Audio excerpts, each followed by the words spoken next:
Chapter 5, Journey of Life. From Chapter 4, Uncle explained the mechanism of how we create knowledge, along with explaining how to understand easily when data enters our heads, which is to try to data that information into a diagram that we can comprehend ourselves. Uncle asked us to try creating a diagram of Chapter 3, and this is the appearance of the diagram of Chapter 3 that Uncle understands. Knowledge influences thoughts, and thoughts influence ourselves. When we are conscious, the knowledge we choose to draw upon influences our thoughts and defines us. This is called we use knowledge, and use of knowledge may lead to decline or prosperity. Is it the case that the use of any kind of knowledge leads us either down a path of decline or prosperity? Uncle mentioned this in another book. When we are unconscious, the knowledge that resides within us, which we are unaware of, still influences our thoughts, and ignorance becomes the determinant of who we are. This is what I mean knowledge uses us. This shows that the knowledge accumulated in our heads is of great importance. Uncle emphasizes once again that the term knowledge mentioned here is not limited to academic knowledge alone. Rather, it encompasses whatever we take and put into our heads, into our hearts. From Chapter 3, we understand that our lives are guided by the influence of knowledge. It is our foundation. When we are conscious, we choose to utilize knowledge. When we are not conscious, knowledge utilizes us. The following paragraph uses two additional terms to enhance clarity in the differing language structures: mimi sti and me sti. Therefore, Uncle kindly requests that the meaning of these two words be preserved to the fullest extent possible in order to maintain the integrity of the process for us, the readers of this book. Mimi sti and me sti. Mimi sti. In English, it should be used most closely to the word not having consciousness, which Uncle gave the meaning. It makes it easier for us to consider ourselves. Means that we are unable to answer why we do things in every decision-making situation. On the other hand, misti, it should be used most closely to the word having consciousness, which my uncle gave the means that we are able to articulate and find why behind our actions accurately in every decision-making situation. Misti, as Uncle seeks to convey through this process, is a natural state of consciousness that provides us with the opportunity to reflect and recognize that what we don't know. It serves as the starting point for embarking on a journey towards becoming the Buddha state. In another sense, generally speaking, do human beings always have the ability to make decisions as soon as they are aware of themselves? Or in other words, we humans in general, most of them are self-aware. All the time, whether have a decision? Hence, it signifies that most of us in life are predominantly in the state of mimi-sti rather than misti. Most of us humans more mimi-sti time than misti. Therefore, knowledge that has a significant influence on us is the knowledge that we use when we are in an mimi-sti state. This type of knowledge is at a level where we genuinely feel its impact. In the final part of Chapter 3, Uncle emphasizes the importance of paying attention to our singthi rusuk. When something affects us, it is because it directly relates to our true selves. Once we become aware of our own identity, we can then proceed to consider and evaluate further where we stand, where we rusuk, should we or should we not. In the initial stage, use your sti to observe how you rusuk. Then proceed by using your sti to question why you rusuk that way. And then continue with further questioning on how you should truly feel. In this process, the knowledge we have accumulated, some of which we may not be aware of, will be drawn upon.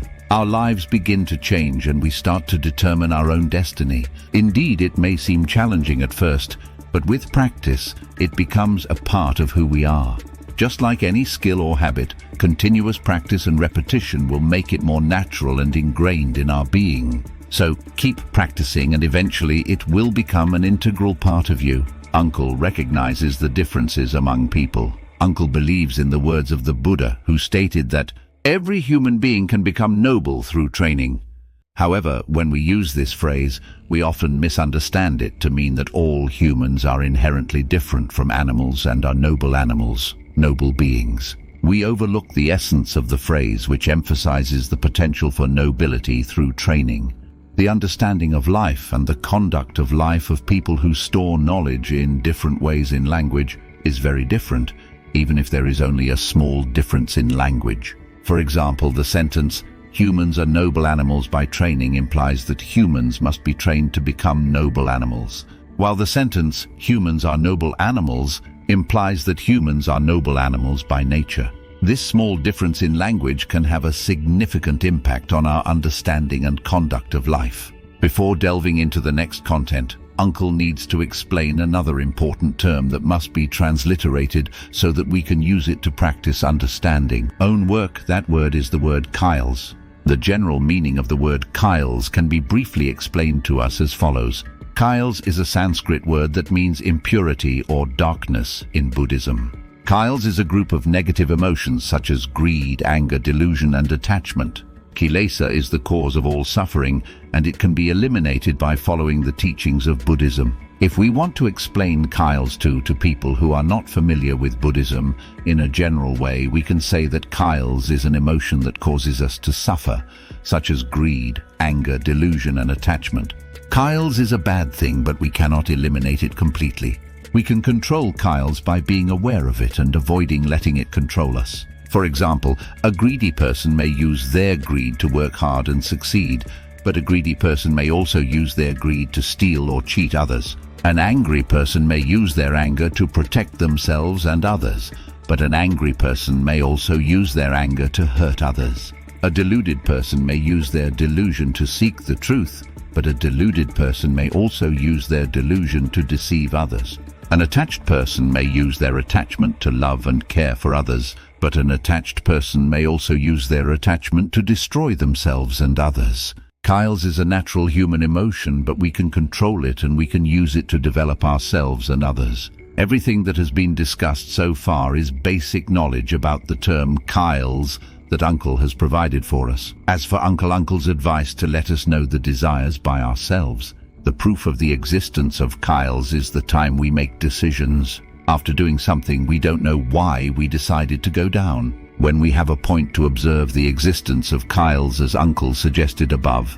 In order to get a sense of existing Kyles, practice to perceive Kyles easily. In the beginning, we need to recite this knowledge of Uncle as our own data first.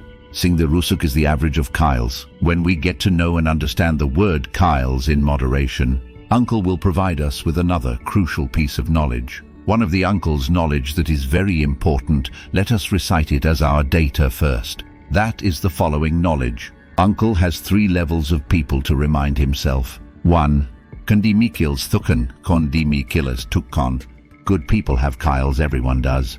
2. Konpresrith rukielston, konbeprasert rukiliston. Noble people know their own Kyles. 3. Knekriachkilsepen, konjarunchaikilis bipen. Flourishing people use Kyles for their own good. These 3 steps are Uncle's set of knowledge to consider myself, so that I can remind myself why I did it. Do it because of what level? Let's continue with the following passage. In section 4, the process that occurs within us in creating knowledge is as follows. Rusuk, kid do ru. This is a simple starting process. For example, in the field of physics, just like Newton, he became rusuk of certain things, such as attempting to pull an apple down. He kept kid about it until he finally ru the force of gravity. This is just a brief explanation. The other process that happens when we receive knowledge is ru, kid, rusuk. For example, if we have never rusuk the force of gravity ourselves, we must first receive Newton's ru and then kid about it. However, if we kid about it too much and do not rusuk it for ourselves, we will not understand it and will not be able to explain the phenomenon. Over time, we will forget it because we have never truly rusuk it. The 2 mechanisms above are important because they allow us to fill our knowledge and create knowledge ourselves. 1. Ru, kid, rusuk. 2. Rusuk, kid. Knowledge ru has a great impact on our destiny, especially the knowledge that we rusuk feel or our mind stores as true and we feel that way. It is not just academic knowledge, but also everything we have learned and experienced in our daily lives. For example, our parents teach us not to cheat on others because it is wrong. We accept this knowledge without thinking about it until we feel that it is really wrong. When we are aware, we do not cheat.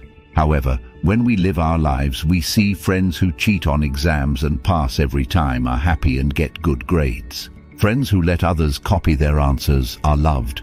We see people in society who cheat on their country and become rich. People respect them. We start to feel that cheating is okay. We feel that cheating is okay, but our knowledge tells us that cheating is wrong.